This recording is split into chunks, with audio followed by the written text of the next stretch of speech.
Assalamualaikum warahmatullahi wabarakatuh. Kami mahasiswi Universitas Islam Negeri Sultan Syarif Qasim Riau, Fakultas Usuluddin Prodi Ilmu Al-Quran Tafsir, semester 3 kelompok 9. Video ini dibuat untuk menyelesaikan salah satu tugas dalam mata kuliah Hadis-Hadis Akhlak dengan dosen pengampu Bapak Agus Firdaus Chandra, LCMA. Kami dari kelompok 9 terdiri dari 3 anggota kelompok yang masing-masing bekerja sama dalam memenuhi tugas dengan judul Kriteria Pemimpin dalam Perspektif Hadis, Analisis Kepemimpinan dalam Shahih Bukhari. Sebelum kami masuk ke pembahasan lebih lanjut, kami akan memperkenalkan diri terlebih dahulu. Pertama, Naila Salsabila dengan NIM 12302234425. Selanjutnya Indriani dengan NIM 12230220579.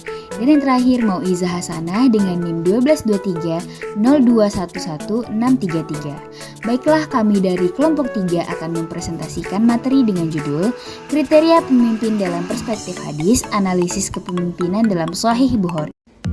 Sejarah umat manusia membuktikan bahwa kepemimpinan telah menjadi faktor penting dalam mendefinisikan realitas dan merancang serta membentuk peristiwa. Faktanya, kondisi kepemimpin di zaman sekarang terdapat ketidakjelasan dalam karakter dari diri seorang pemimpin tersebut. Dalam konteks kepemimpinan, budaya sangat berperan penting dalam membentuk kriteria seorang pemimpin, apalagi menentukan gaya kepemimpinan di dunia muslim. Budaya sangat mempengaruhi penerapan gaya kepemimpinan yang mungkin termasuk ke dalam kepemimpinan Nabi ataupun khalifah. Para pemimpin bertanggung jawab untuk memajukan dan menegakkan keadilan. Al-Quran memerintahkan umatnya, jika kamu menghakimi manusia, maka kamu menghakimi dengan adil. Memang benar, tumbuhnya keadilan berkaitan erat dengan kepemimpinan dan para pemimpin. Penelitian yang ada banyak telah menelaah kepemimpinan dalam perspektif Islam.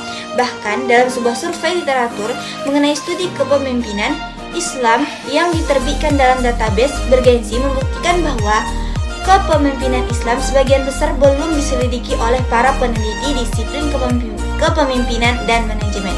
Namun, kurangnya investigasi tidak menjadikan hal ini sebagai hal yang tidak penting atau mungkin masih terabaikan selama bertahun-tahun. Penerapan prinsip dan nilai utama kepemimpinan Islam terdapat 6 prinsip umum. Yang pertama ialah dalam Islam yaitu kedaulatan atau disebut dengan al-siyadah, yang kedua musyawarah atau asyura, yang ketiga keadilan al-adalah, keempat kesetaraan, dan yang kelima kebebasan, dan yang keenam adalah memerintah yang benar dan melarang yang jahat. Pemimpin dapat dikelompokkan menjadi pemimpin formal dan pemimpin informal. Pemimpin formal adalah pemimpin yang menduduki posisi atau jabatan formal kepemimpinan dalam suatu organisasi formal yang didirikan berdasarkan undang-undang atau peraturan negara atau peraturan perusahaan. Mereka diangkat atau dipilih oleh yang berhak mengangkat atau memilihnya. Misalnya, Presiden Republik Indonesia dan Rektor Universitas merupakan pemimpin formal. Pemimpin formal adalah pemimpin yang tidak menduduki jabatan organisasi formal dalam sistem sosial, akan tetapi mempunyai pengaruh terhadap para anggota sistem sosial. Contohnya, para alim ulama, kiai, nini mama, para pakar ilmu pengetahuan, dan budayawan merupakan contoh pemimpin informal. Sangat menarik untuk memperhatikan kriteria seseorang yang baru saja ditempatkan pada posisi kepemimpinan yang baru. Kuncinya terletak pada kriteria yang dibutuhkan oleh pemimpin untuk mengemban kewajiban sebagai pemimpin, di antaranya yang pertama, sifat rendah hati, yang kedua, sifat terbuka untuk dikritik, yang ketiga, sifat jujur dan memegang amanah, yang keempat, sifat berlaku adil, yang kelima, komitmen dan perjuangan, serta sifat kedemokratis. Dari kriteria yang dicantumkan di atas, ada salah satu sifat yang wajib ada pada seorang pemimpin, yang mana poin terpentingnya terdapat pada sifat jujur dan memegang amanah. Pada dasarnya, Setiap manusia diciptakan untuk menjadi khalifah atau pemimpin di muka bumi. Namun, untuk menjadi seorang pemimpin itu juga diperlukan sikap jujur dan memegang amanah.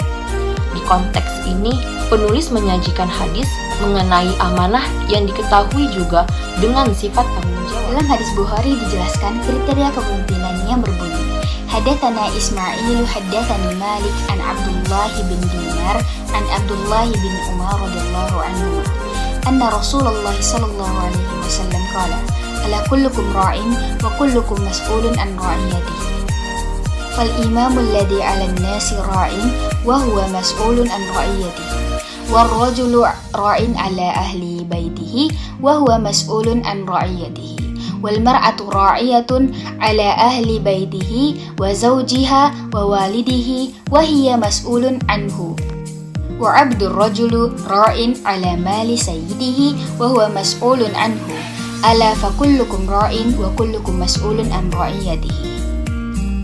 Yang artinya telah menceritakan kepada kami Ismail, telah menceritakan kepadaku Malik dari Abdullah bin Dinar, dari Abdullah bin Umar radhiyallahu anhu. Rasulullah SAW bersabda, ketahuilah setiap kalian adalah pemimpin dan setiap kalian akan dimintai pertanggungjawaban atas apa yang kalian pimpin. Penguasa yang memimpin rakyat banyak dia akan dimintai pertanggungjawaban atas apa yang dipimpinnya. Kepala keluarga adalah pemimpin anggota keluarganya dan dia akan dimintai pertanggungjawaban atas apa yang dipimpinnya. Dan istri pemimpin terhadap rumah suaminya dan juga anak-anaknya dan dia akan dimintai pertanggungjawabannya terhadap apa yang terhadap mereka. Dari hadis tersebut dapat dilihat bahwa sikap jujur dan memegang amanah sangat penting dalam diri seorang pemimpin, yang mana pada setiap pemimpin memerlukan kesadaran diri untuk memiliki sikap tersebut. Konsep kepemimpinan dapat bervariasi tergantung pada perspektif dan teori yang digunakan. Namun ada beberapa karakteristik umum yang sering dikaitkan dengan kepemimpinan baik dan buruk. Bentuk dari kepemimpinan baik tersebut adalah memiliki visi dan misi, yaitu pemimpin baik memiliki visi yang jelas dan mampu menginspirasi orang lain untuk mencapai tujuan bersama. Kemudian, bentuk dari buruknya kepemimpinan tersebut adalah ketidakjelasan dan konflik. Pemimpin yang buruk seringkali tidak memiliki visi yang jelas, sehingga menyebabkan kebingungan dan konflik di antara mereka. Dari hadis yang dilampirkan sebelumnya menunjukkan bahwa dalam posisi dan status apapun, manusia sebagai pribadi maupun umat bertanggung jawab sebagai pemimpin yang tidak dapat diabaikan. Apabila tanggung jawab ini ditunaikan, maka akan menjadikan seseorang beruntung. Namun jika diabaikan, dia termasuk orang-orang yang rugi. Konsep kepemimpinan bervariasi tergantung pada perspektif dan teori yang digunakan.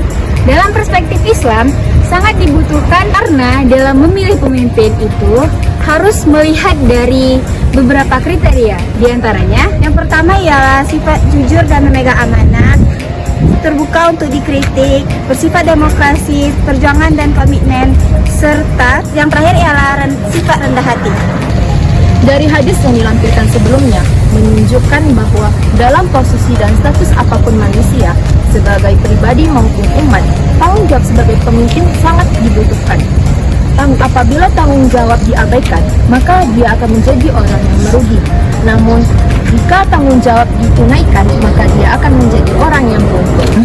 Sekian materi kami yang berkaitan dengan Kriteria kepemimpinan dalam perspektif hadis, analisis kepemimpinan dalam Sahih Bukhari.